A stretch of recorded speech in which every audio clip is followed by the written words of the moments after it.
নমস্কার বন্ধুরা, আমার চ্যানেলে আরও একটা নতুন ভিডিওতে আপনাদের সকলকে স্বাগত জানাই। প্রত্যেক দিনের মতনই আজকেও ঘুম থেকে উঠে তুলসী মহারানীকে জল নিবেদন করে আমি ভোলেনাথের পুজোটা সেরে নিলাম। ভোলেনাথকে পুজো কমপ্লিট করে তারপর নিচের ঘরে চলে আসলাম আমার গোপুসোনাকে ভোগ নিবেদন করতে। এদিকে গোপুসোনাকে ভোগ নিবেদন করা হয়ে গেছে। গোপুসোনার মুখ মুছিয়ে নিয়ে তারপর আমি অত পুজোর ভালো মতো নিয়ম জানি না, যেইটুকু আমি মন থেকে পারি সেইটুকু করি। তারপর আমরা চলে এসেছি আজকে একটু ঝুলন দেখার উদ্দেশ্যে।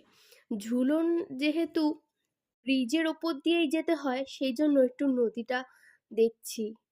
নদীটি বনগাঁতে অবস্থিত। এই নদীটির নাম হচ্ছে ইছামতি নদী।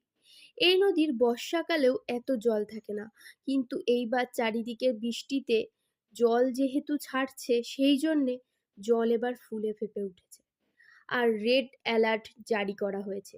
এই নদীর পার্শ্ববর্তী এলাকায় যে সকল মানুষ বসবাস করেন তাদেরকে দূরে কোথাও যাওয়ার জন্যে বলা হয়েছে।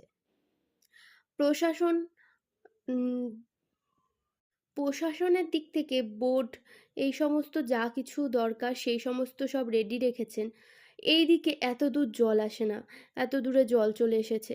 আর এই বাড়িটা হচ্ছে সেই জন্য এই পাশে ইট টিটগুলো সব রাখা ছিল, সেইগুলোও জলের তলায়। আর ওইদিকে গাছের প্রায় অর্ধেক জল। আর নদীটা দেখেই ভয় লাগছে, কারণ আমরা যেহেতু এই নদী খুব কম জল দেখি, সেই জন্যে আমাদের কাছে মনে হচ্ছে যেন নদীটা অনেক জল বেড়েছে। আর তারপর আমরা চলে যাচ্ছি আজকে ঝুলন দেখার উদ্দেশ্যে।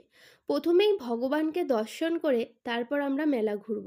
আমার ছোট্ট বাবানকে সঙ্গে নিয়ে আমরা দুজন চলছি। তারপর চলে এসেছি মেলাতে। প্রথমেই গোপুসোনাকে দর্শন করে প্রণাম করে ঝুলন আমরা দেখলাম। ঝুলনটা খুব সুন্দর করেছে। আর এই ঝুলনটা হয় আয়রন গেটের। আর আয়রন গেটের উপস্থাপনায় এই ঝুলনটা হয়। আপনারা সবাই দর্শন করুন ঝুলন যাত্রা।